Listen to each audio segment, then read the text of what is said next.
DJ got them bees rocking. Press obey. Welcome to Straight Facts. I know you gon' feel it. All good vibes, so please save your opinions. See why I ain't here to judge, so don't be looking for a critic. Do this combos out of love and help to spread some recognition. We can talk about your favorite team and how they got you feeling. Overall growth and understanding is the mission. So just kick back and listen and analyze what's mentioned. You can even pull up next and share your thoughts. Come on, let's get it. Welcome to Straight Facts. Yeah.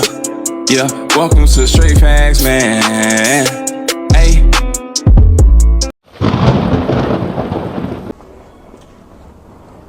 Welcome to Straight Facts Podcast, episode 24.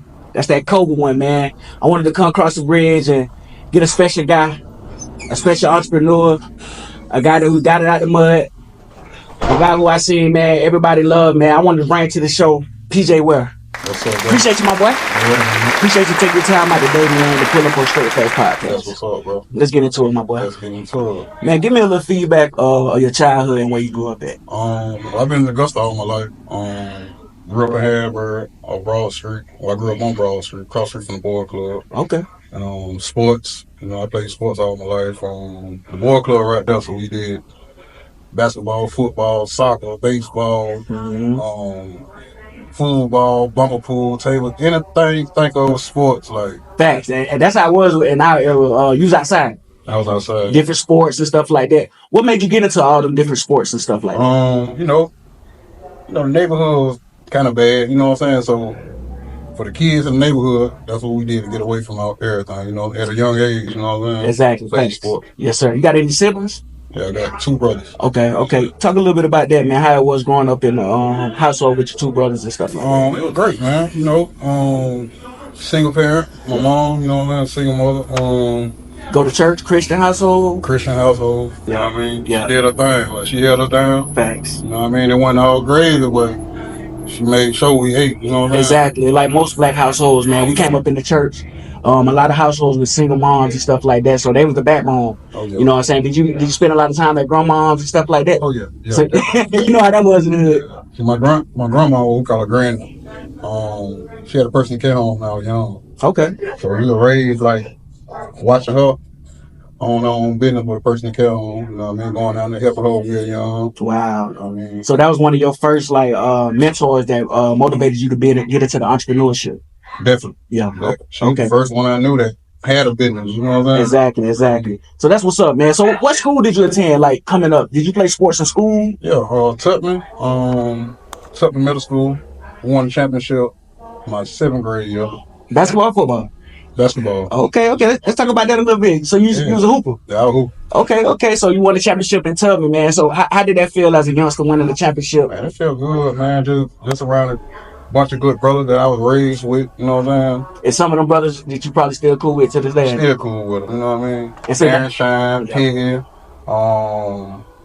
Derek Shine, Cornelius, bunch of good dudes, Reggie Boozer, Javaris. For sure. God bless the dead, you know what I mean? For sure. And see, that's why I like to tell a lot of youngsters, man, play sports. Oh, yeah. You know what I'm saying? It builds brotherhood. It leads to other things that we don't know of, that can lead to other successful things later on in life like that. So that's good that you still remember some of the people that you play sports with. Yeah, man, I'm still cool about it. For sure.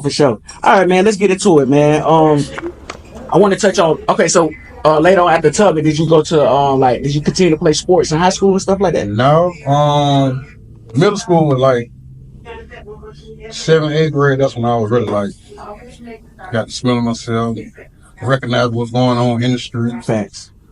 Having girlfriend, pockets flat broke, you know what I'm saying? Wanted some money, you know what I'm saying? For sure. And I seen a way to make money, you know what I'm saying? Exactly. So, I seen the older cats in the hood grinding, selling dope, you know what I'm Thanks. saying? I naturally gravitated to that. Yeah, draw to that, you know what I mean? So at a young age, I say, that's what I wanted. Exactly. I wanted to be a dope boy. Thanks. And see, back to in the words of Jesus from back in the day, a lot of us were a product of our environment. Yeah, you know what I'm saying? So it was a lot of time, a lot of hard times was going on, and we had to eat. You had to survive out there, so a lot of people couldn't continue to play sports and stuff like that. You was like you said, some of the leaders in the hoods was the dope boys, the people like that, sports players and stuff like that. But a lot of time, I felt like that was what was right. You know what I'm saying? Yes, sir. Exactly. Especially at a young age. At a young age, you know, that's all I see. You know what I mean? I ain't see like business owners or NBA players. Yes, sir. Yeah, all I seen was dope boys and single mamas, and you know what I mean. I had like when I grew up, like in the boy club, like Gary Winfield, Sam Ward, like they worked in the boy club. Ware, God bless the dead, like one of my mentors. Okay, you know what I mean? so these are some of the leaders in the community back in the day. Definitely, like they really did they best to keep us. Yes, you know what I mean? But it's only so much they can do. You know Facts. what I'm saying? Yes, sir. But Gary Winfield, Sam Ward, like with the basketball, like he stayed on. Gary Winfield, like you know everybody in the hood, like he raised us. You know what I'm saying? He always been there. You know what I'm saying? And everybody still with the boy club right now to this day. I was just about to ask you that. So he's still doing that to this day. He's still doing it. And still taking care of some of the kids in front of the community. Taking care of some of the kids, man. Still being a blessing to others, man. Trying to keep kids out the street. Facts. And it's good that you still giving them their flowers. Oh yeah. And letting them know that he was a big impact in your life. Yeah, definitely, man. For sure. And at the time, like I felt like I disappointed them. I let them down, but you know what I mean, like. It feel good now to see them now. They proud of me. You know? Exactly. Like, yes, sir. It wasn't all bad. You know, Facts. I had to learn from my mistakes. You know? Facts. But I just about to say that too. It takes mistakes for you to get where you at now. Oh yeah, definitely. You know what I'm saying? It made you who the person you is now. And you're a successful business owner. So I'm pretty sure them boys, they proud of you, man. Oh yeah, definitely. You know what I'm saying? And it's good. I know when they hear this, it's gonna be good to them. And I got a call. I got a call probably about a month ago. Man, Gary called me, man. He come down to the restaurant every night. You know what I mean? But he called me, man, like, man, I just want to tell you, man, I'm proud of you, man. Wow. You know what I mean? What that mean to you in there, man? It meant a lot. It come from him, man. You know what I mean? Like, yes, I felt like me disappointing them back in the day. Like, they expected more from us. You know what I mean? Yeah, facts. But they were with us, like, since we were, man, I think you're supposed to be 5 when you go to the boy club. Yep. Gary and I made sure I was there, 4 years old. Wow. Like, you know, like, before I was even old enough. You know what I'm saying? Like, that's crazy. Since like 4, 5. You know, you probably giving your rides back and forth to practice and stuff like that and all. Practicing right there in the neighborhood. Exactly. Yeah. See, and that sounds like some of the leaders back in my old neighborhood. So that's good that you giving him, man, the flowers or the impact that he had on you and your homeboys, man, coming up through the hood and stuff like that. So, and that's another thing I want to start too, man. Like getting them back into the boys and girls programs nowadays and stuff like that, man. So I'm glad you was able to give Mr. Gary his flowers and stuff like that, man. So after high school, okay, what high school did you end up graduating for first?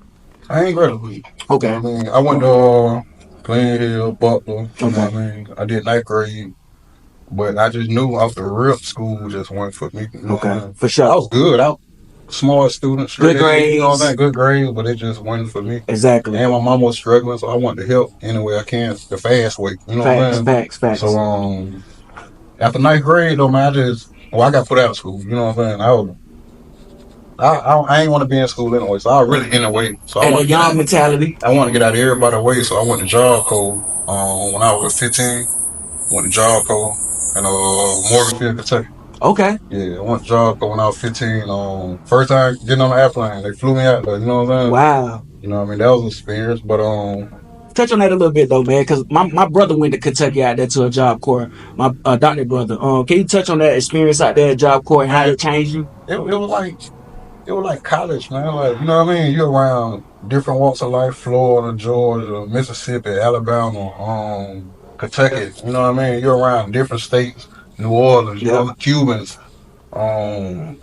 Haitians. Wow. That was my first time seeing a Haitian. You know what I mean? First time seeing Cubans. Yep. You know what I mean? Thanks. So you're around all that, you know what I'm saying? It's just like college. We had dorms, had RAs, you know what I'm saying? Okay. So when you got out there, what was the responsibility was for you to like find like a job type that was gonna train y'all so y'all can get into the world and learn how to like fill out for jobs. You go to school. You go to school to get your GED. You get your GED and you're taking trade classes. You know what I'm saying? Okay. So when you first get there, they walk you around all on like heating, air conditioning,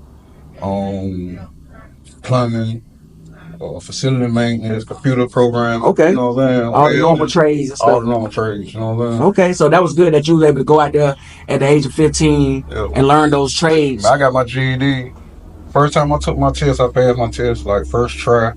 So I had straight tech classes. I mean, trade classes. Yeah, for sure. Because back when, like you said, in high school, you was good at your classes. Just you had to survive and stuff like that. Yeah. But yeah, I had a trade. I took up facility maintenance, like a maintenance man. Okay, yeah. And I really wanted to do plumbing and heating and air conditioning. You know? Is that's what you always wanted to do at first? That's what I wanted to do. No, ain't that. I always wanted to do, but at the time when I was in job, going in the class, and they really caught my eye. For sure. But they started talking about it take a year and a half, 2 years. I'm like, nah, I ain't staying here that long. So facility maintenance, he told me 6 months. We can have it and I'm gone. Wow. So I stayed up about like 4.5, 5 months. Yeah, 4.5, 5 months. Left up out of my GED. Facility maintenance helper and facility maintenance technician. Wow, that's a good accomplishment at that age, man. So 15 years old. Exactly, that's what I'm saying. So when you came back from Job Corps, did you get into that field a little bit, or you went straight back to the streets? Ain't it? Yes, sir. They gave me a little check, you know what I mean? Oh, for real? Yeah, I bought my first car when I was 16. Okay, dang. And see, that's normal back in that day too. At that age, so was it old school? Your first old school? I had a 92 Chevy Capri. Oh, okay, yeah, for sure, man. So that's what's up, man. So coming out of Job Corps, you came back to the city, man, and so after that, how long before that, man, did you start to like? Because I want to touch on just so I can teach the youth, touch on your prison time. Yeah. So how long between that time did you get into the things that started to get you into the prison? Situation. Before I left, I was already into it. Like even when I was in Job Corps, like I was the one like finding weed, selling weed, finding the liquor trail, going to the liquor trail, buying bottles of liquor, selling it. You know what I'm saying? So for sure. I was always a hustler. You know what I'm saying? Yes, sir. I was always a hustler. Like I remember back in the day, man, me and my little cousin Ty, man, we had read the little article about this young little boy, man. He was like 10, 15 years old, something like that, between 10 to 15. When he started his own business, like a toothpaste, you know what I mean? Wow. Selling toothpaste, like buying the tubes, doing them all. So we tried that, you know what I mean? For real? You know what I mean? Yeah, so we was always like cutting grass. With that entrepreneur mindset. You know what I mean? Who is some of your mentors that you think motivated you to have that mindset? Because, you know, a lot of times we have mentors and stuff that we looked at and we seen them do it, so. You know, I read a lot of books too, man. I told you my grandma, you know what I'm saying? Chris Cunningham. Okay. That's the owner of White State, North Augusta and North Lair. Okay, yeah. Chris Cunningham, good dude, man. You know what I mean? Like. So he gave you a lot of pointers and stuff on how to. Yeah, that was my first job, man, when I was like 15 years old. You know what I mean? And I just watched him. I just loved the way he moved, like, how he managed people. You know what I mean? Thanks. Like, I learned a lot from him. You know for sure. And still to this day, he's one of my mentors. I call him for anything. Yes, sir. He always does. You know what I mean? And that's good too, man. Because a lot of times we our first jobs and the managers and stuff, man, we remember them and the impact that they had on us, even to this day. So that's good that Chris Cunningham was able to have an impact on you like that. So with the book situation, so when you was in prison, did you do a lot of reading and stuff like that? Yeah, every day. For every day. I wrote 4 books while I was in there. Wow. I wrote 4 books, man. But I read every day, always writing, you know what I'm saying? While everybody else playing basketball, chess, poker, watching TV, I'm in my cell reading, like stuck in them books. Yeah, yes sir. Thinking about like you know, the mistakes that got you in there and stuff like that. So when you was reading, was you on the mentality like, when I get out of here, I'm gonna own my stuff, I'm gonna own my business, I'm gonna come out into that entrepreneurship? I was preparing myself for this day, you know what I mean? Facts. You know what I mean? Like, I was preparing for this day, bro. Like, wow. I was sitting there like, couldn't wait to get out, you know what I mean? So my first bid, like, first off, I really was I came from Harrisburg. Okay. So we went to I used to go to Atlanta and get work. So I got jammed up coming from Atlanta in 2005. You know what I mean? So I was probably like 20, 21 years old. You know what I mean? And that was the reason for your first bid. First bid. You know what I mean? That was 2005. I stayed out on the run. Well, Feds picked it up 2006. Okay. So I stayed on the run in like 2007. You know what I mean? So that's when I got booked. So I stayed in from 2007. They sent me Yazoo City, Mississippi. So I stayed out there 5 years. You know what I mean? And, talk about that experience a little bit, man. First time going out of there and that was another city. My second time getting on the plane. You know what I mean? You know, the first time getting on the plane, going to job. So my second time getting on the plane, going to federal prison. You know what I mean? But it was bad. As far as like just being away from family, being away from the city, out of sight, out of mind. You know what I mean? A lot of people, I still see people to this day. Like I don't really, I know them, but I've been gone so long. Facts, for I don't sure. even remember them. You know what I'm saying? For sure. But yeah, man, it was really like it was great for me. As far as like in my mind, right? You know, I grew up in there. You know what I'm saying? I grew up in there as far as like reading and focusing on myself, learning myself. Facts. You know what I'm saying? Learning what I eat, being noticeable about everything I do. You know? Oh, that's when you first got onto that? Yeah. Was that from reading or that was from other people being? From reading and other people that's in there, like teaching you the game, like people that have been locked up 15, 20 years. Wow. Business owner that's in us. Like it's a lot of talent in prison. You know Exactly. in federal prison, you got a lot of business owners. You got a lot of people that's doctors, lawyers. You got all walks of life. You know what I'm saying? In there, you know what I'm saying? Yep. They're like that'll give you the game. You know what I'm saying? It's just they made a mistake to lead them in there, but they still powerful people. They still powerful people, and they still like teaching. You know exactly. Yep. You know what I'm saying? They still teaching. Fact. So that you ended up spending what 5 years out there in Mississippi? My first bid. Okay. My first bid, I did 5 years in Mississippi. I got out 2005. Went to the halfway house in Columbia, South Carolina. Stayed there 6 months. Came home 2006, and it was really like I wanted to do right. That was my goal. Cause I'm telling you, I sat there and read books. Facts. But when you got out, I had 4 years paper when I got out, so I couldn't get no good job. I was on probation, you know what I mean? At Walmart, different little jobs like that, but that wasn't me, you know what I mean? Exactly. And I got 2 kids, you know what I mean? Facts. I got 2 daughters, you know what I mean? So at the time, I think they were like 6 or 7 years old, and it was hard, bro. It was hard. You know what I'm saying? I tried to walk the right way. You know what I'm saying? But I remember one day. I'm gonna tell you what did it though, bro. My brother, my younger brother Marcus, man, and his homeboy Mike. I remember I went to my mama house. Him and the homeboys over there. So I'm like, hey, bro, let me hold $50 to whoop. So my brother off the rip, like, bro, I ain't got no money. I just gave you some money last, you know what I mean? So I'm like, I ain't tripping. Like, bro, let me hold $50, you know what I mean? Man, he went in that wallet, man, laughing, like, damn, bro, I remember we used to ask you for money. Yeah, bro. wow. For money, like, wow. Shit, after that, man, I took that $50, man. Wow. Straight back to Harrisburg, you know what I mean? So, at that moment, your mentality changed when your brother said that. It changed, bro, like, cause that ain't me asking nobody for money anyway, you know what I mean? Facts. You know what I mean? Like I said, I never put myself in that situation again, you know what I'm saying? And from that point, that's when you decided to get back into the streets. I got back in the streets, you know what I'm saying? So that was 2000, no, I got out 2011. Oh, okay. Yeah, I caught my charge 2005. I got out 2011. So the whole 2012, I was back in the streets, you know what I'm saying? 2013, I got jammed up again.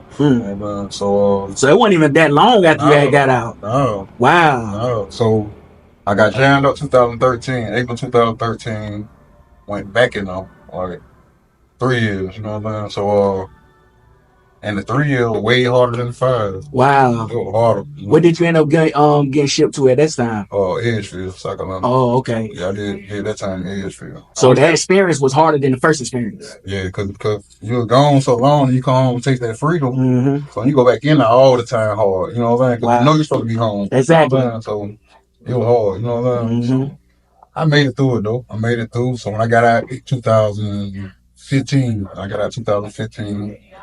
I was like, man, I'm done. I'm done. You know what I'm saying? Like, even if it get bad for me, I'm still done. Exactly. At that moment, you made the decision to leave the streets. Yeah. So I had my cousin call me, man, told me, and on top of that, what was a good thing about it, though, it was a blessing, too, though, because my second bid, they killed my probation. You know what I'm saying? Wow. So now I ain't on paper no more. Thanks. So my cousin telling me about playing bowling, and that was a violation, too. So my second bid was a probation violation. So it wasn't a new charge. I had a new charge, but they just violated my probation. So, wow. So it ain't like I had a new charge. So when I came home 2015, now my charges go back to 2005. Wow. So now it's really ain't off my record, but it never been a while. You know what I'm saying? Facts. I was able to apply for Union Hall 515 labor union. I went down there on Olive Road, filled out the application. I was still at the halfway house, and got out the halfway house. Shit, probably about a week after I've been out the halfway house, man, they called me, come out there to Flint Road. Wow, that was a blessing. Yeah, that was a blessing, man. And so from that day right there, that was your first like real job. You know what I'm saying? Since leaving prison and stuff like that. Yeah, definitely. And talk about that experience, man, working at Plant Vogel and Plant Vogel was great, man. Man, I'm talking about. And it was crazy, man. When I was 18 years old, bro, I went to that same union, bro. And they were telling me I had to pay dues. I had like, I ain't getting y'all no money, like, but I ain't know what it was about. Yeah, you know young. So I really could have like probably been sit on the right path at a young age. You know what I'm saying? Mm-hmm. But Plant Vogel, man, I went out there. I think they started me off with $15, $16 out. Getting out of prison, they were good for me. And that was 2015. 15. That was straight at that time. Yeah, that was straight. You know what I'm saying? Cost of living was a little lower at that time. Yeah, so but at the same time, when I got out there, you got labor, you got iron workers, structure iron workers, rod busters, pipe fitters, welders, boiler makers. You got different crafts, different crafts. You know what I'm saying? So naturally, like me, I'm like a people person, and people gravitate to me too, though. You know what I'm saying? Like, and I ask questions like, how you do this, how you do that, like, and I used to smoke cigarettes back then, so we used to be in the smoke pit. And I remember one Thursday we get paid on Thursdays, man. I remember that dude, he was a pipe fitter. That man pulled out his check. Like, look at this young blood. Like, I'm looking at this check, man. Like, 2,100. I got that little baby $700 check. Like, you know what I mean? Yeah, thanks. So I just started looking into everything, like different trades, what I want to do next. You know what I'm saying? But you had to quit for 30 days just to switch over. You know? Wow. But I had bills and all that, so thanks. I kept like, I can't quit. Like, I gotta get this money. You know what I'm saying? Mm-hmm. But the same always, I always tell, man, when you gonna make that move? And one day, man, I quit. You know what I'm saying? Quit for 30 days. Went out there to the ironworker union in Aiken, South Carolina, to be a rod buster. I got accepted, man. I had it was school too. I had to go to school for 3 years. Wow. But they started you off $27 an hour. Why are you going to school? And every like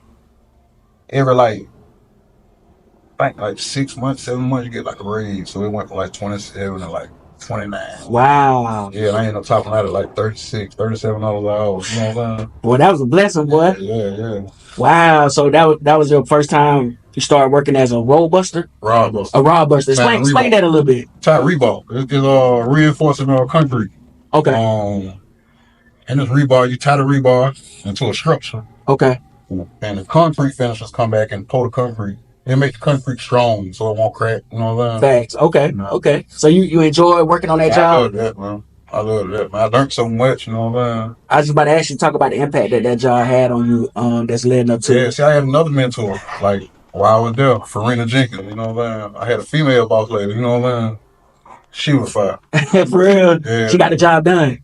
Yeah, man, like, she was the boss lady, so she put crews together that's best for certain jobs, you know what I'm saying? But she taught me so much, you know what I'm saying? Like, I want to learn. It wasn't just about the money, you know what I'm saying? I like the money too, but I like to learn. So she started teaching me how to read blueprint, teach me how to do this, how to do that, like, you know what I'm saying? So, I just kept growing, you know what I'm saying? Teaching you the ins and outs of the job. The ins and outs. You know? Wow.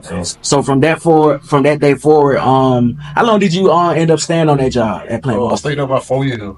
4 years? 4 years. Is that what led to you getting into your entrepreneurship after that? Days? No, not really. Yes, really. Like, cause it ain't work out. You know what I'm saying? So I was really just trying to figure out what I was gonna do. And I always wanted, you know what I'm saying, my own restaurant, stuff like that, but I wasn't really too focused on it, you know what I'm saying? Yeah, for sure.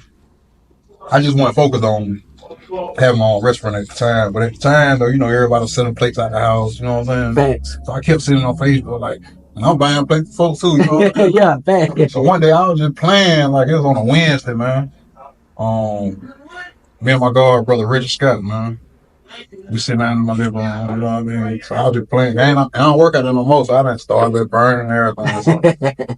So now I was just playing. I just posted on Facebook. I had them plates fried. No country boys, fried ribs. So at that point in time, was you known for good cook? No. Wow. No, bro. Like, you know what I mean? Like, I was just playing. You know what I mean? And I posted it, you know what I'm saying? It went crazy, you know what I'm saying? Like, it went crazy, bro. Like, to the point where I had to go to Walmart, go to Sam's. I had to go buy pots and pans, Wow. forks, everything. So you got a lot of support from that first day. Bro, I ain't cooked nothing. I was just playing when I posted it. Like, I was just playing when I said I'm supposed to play. You know what I'm saying? Wow. You know what I'm saying? It just went crazy.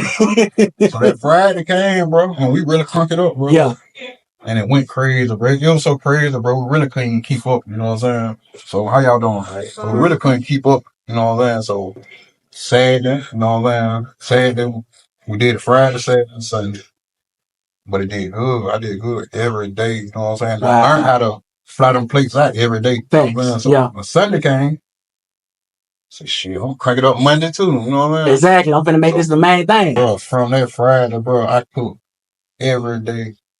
Wow. Till today. Come on, man. Every day till today, bro. Come on, bro. Out of town or something like that, bro. And so, like I said, before that first day, you wasn't known to like have good food, like you didn't like never cook for people. No. Cause I'm trying to understand like what like I always cook. Like my mom, my dad, my aunties, everybody cook. I always been around cookers, you know what I'm saying? White slave, you know what I'm saying? That's where I really learned how to cook. For sure.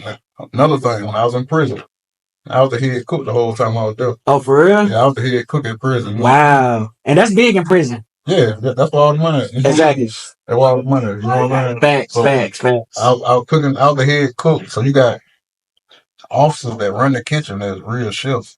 So they teaching me like how to cook everything from scratch. You know what I'm saying? Like I'm cooking for 3,000, 4,000 people. Wow. You know and that segue to my next question because I'm about to ask you like who first gave you like tips and stuff on how to be a chef.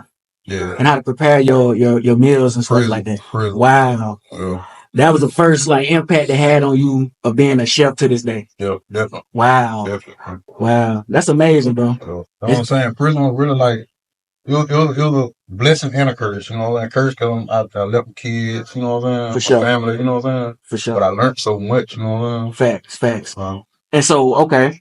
And so looking back on your younger days, man, what do you think is the biggest life lesson that you done learned, man, and you know, since getting into this business? Oh, don't give up.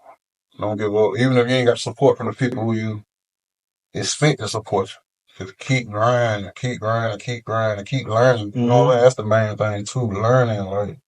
Like people don't know how big learning and knowledge is, man. Like that's big, bro. When you could learn something, bro, and even starting a business, bro. Like people just think it's easy. You can't just jump out here and start a business and you don't really know too much about it. You got to learn every avenue of that business. Like that's like if I'm starting this restaurant and I don't know how to serve, or I don't know how to cook, or I don't know how to prep the food, I don't know how to wash dishes. Exactly. You know what I'm saying? Yep. I don't know how to manage. You know what I'm saying? Thanks. Like that's why a lot of businesses be saying like close for unforeseen reasons. Yep. Like they cook might call in and they don't know how to cook. Wow. You know what I'm saying? Dishwasher might call in, but they don't want to work and wash dishes. You know what I'm saying? You gotta be prepared for situations like that. Man, I've been back there working earlier. I'm always with it. Hands on. I'm hands on every day. You know what I'm saying? And that goes back to your white 7 working days. That too. Like I learned so much. I started off washing dishes. Started off, then I went to cooking. Then I went to prepping. Like breading up chicken.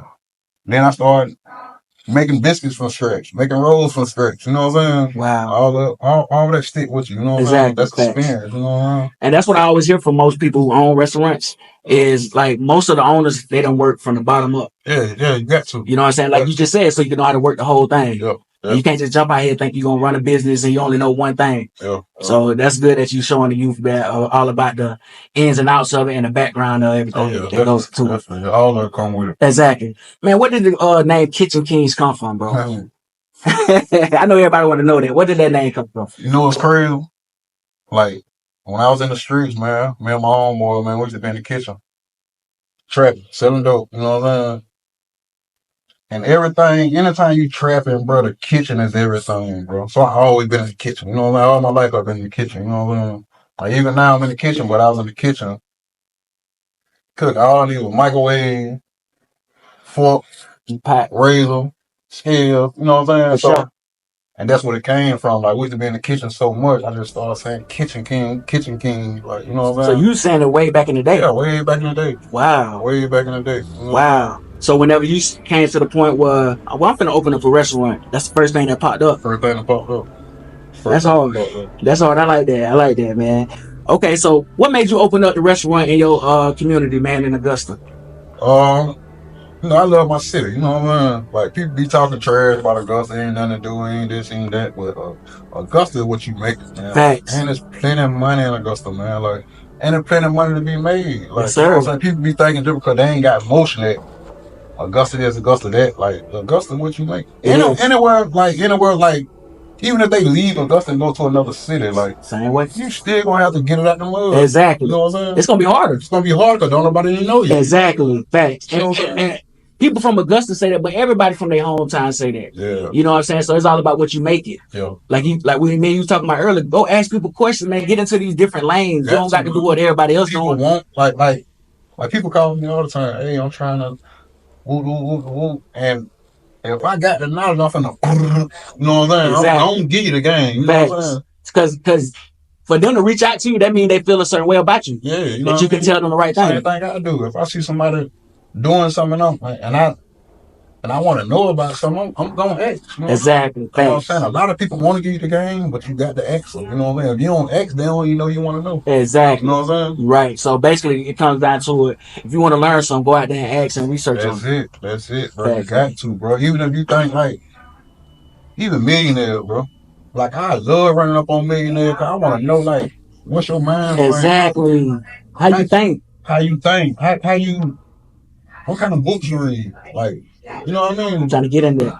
You know what I mean? For sure. So that's the way we got to learn how to get on to, man. And love to congratulate people on their success too. Oh yeah, definitely. You know what I'm saying? Love to see your black people, man, and everybody. Love to see everybody succeed and come up in their business, man. Yeah. Because it's not that time for you. Your time will always come. It's always gonna come, bro. You know what I'm saying? It's all about God's time. Like even now, like there's a lot of bro got talent in that kitchen, bro. Like, facts. Like Jay Rudolph, Tony Bradburn, Keith, Jay Renee, facts. I don't want to leave nobody out. It's a lot on. Hey, your bucket. Man, it's a lot of us, bro. And all of us really like this, bro. Yes, sir. We trying to put us against, bro. Like, it's all love. Every time we see each other, bro, it's love, bro. You know what I'm saying? Because all y'all talented. All us talented, bro, and all us doing our thing, bro. Exactly. And all us motivate each other, bro. You know what I'm saying? It's like, enough room for everybody. Man, listen, bro. Everybody out here eating. Everybody who's name by your name, bro. Everybody eating, bro. Exactly. You know yep. Facts. You know what I mean? Whether somebody hates on them or not, bro. All us focus, grinding, feeding our family every day, bro. That's a fact. That's a fact. Good news, bro. Exactly. And that's what it's all about, man. Giving each other the flowers, man, on the success that we all having. Definitely, man. And I want to talk about your 4 SBA awards, bro. Oh yeah. And what it mean, man, looking back on your life when you was in Mississippi, when you came back and spent time in Edgefield, you know what I'm saying, Job Corps, all that, to all the way where you at now, man. Man, when I was in prison, I used to dream about these days, bro. Like, I used to dream about these days, bro. Like even the first time I went to prison, I used to always say, man, I get out, I ain't doing it, I ain't doing that. But when I got out the second time, bro, I said, man, I'm finna go out here and make something happen, bro. Focus. I ain't know what it was, bro, but I knew I was finna make something happen. You know what I'm saying? Yes, sir. And like 3 years straight, bro. Like first 2 years, like I won Chef of the Year. You know what I mean? That was a blessing, bro. Like, wow. So you won this 2 years? Like, this the 3rd year in a row? Wow, that's amazing, bro. 3rd year in a row, bro. Chef of the Year. First 2 years Chef of the Year, but this year I couldn't run for Chef of the Year because I won twice. You know? Oh, okay, yeah. So I ran for Restaurant of the Year, New Business of the Year, and Male Entrepreneur of the Year, and my girl ran for Baker of the Year. Wow. Yeah. Clean sweep. clean. That's fine. My girl's the run up and baker the year. You know what I'm saying? Wow. That was still a blessing. You know what I'm saying? Killer Mike. That sound like Killer Mike with the Grammys, man. Oh yeah. That's what's up, man. And I want to talk about, you say your girl won Baker of the Year. Oh yeah. Let's talk about Not the Streets a little bit. Yeah. What went into that name, and what it means to see the success that both of y'all having with Kitchen Kingz and Not the Streets. She a hustler, man. She a grinder, bro. Like we like made for each other for like our hustle, bro. You know what I'm saying? We both go hard, bro. She push me, I push her. She tells me when I'm dead wrong, I tell her when she dead wrong. You know what I'm saying? Like, for sure. I don't want to get up in the morning. She'll push me up out the bed. You know what I'm saying? Facts. Vice versa. You know what I'm saying? Like, we getting up. We finna get us some money. You know what I'm saying? Exactly. You know what I mean? And real she been doing it partnership. about 8 years now. Like, she been doing it about 8 years. Probably 9. I don't know. But she from Allendale, Fairfax. Well, let her tell it. She from Georgia. She from Savannah. Well, she was born in Savannah. Okay, yeah, for sure. But she was raised in Carolina, you know, so I always say, man, you is not from Georgia. But we argue about it all. You know what I'm saying? Thanks. But yeah, she was raised in Allendale, Fairfax, South Carolina. And she, same thing like me, bro. Got it out the mud. Trapping out the house, bro. She selling cakes out the house, baking out the house. Ain't then one of us went to school for this, bro. Both of us non-culinary, you know what I'm saying? We learned everything we do, you know what I'm saying? And I was going to ask you that, so y'all never went to culinary art school? Not at all. Wow. Not at all. Prison culinary school for me, you know what I'm saying? Facts. You know what I mean? But yeah, man, she was best to do it, man. And that's why I tell people it takes a partnership, man. You need somebody to support you, your dreams and all that. So it's good to see that y'all very successful, man, with y'all businesses and stuff like that, man. And I want to talk about one more thing too before I let you get out of here. What does fatherhood mean to you? Because I see that you're a very great father. You be in your kids' lives, man. Tell me what that means to you, bro. Man, it mean a lot, man. It mean a lot, man. Just to see my seeds grow, you know what I'm saying? And I just want to see them happy, you know. I don't never want to see them mad, upset, or mad because they ain't got this, they ain't got that. But I want them to know you can get it, you know what I mean? I ain't gonna always give you what you want, but you can get it. Fatherhood is everything, bro. Like, them my kids, you know what I'm saying? I'm telling you, yes, sir. Yep. Like, them my seeds, bro. Don't always make sure they straight, bro. For sure. They spoil.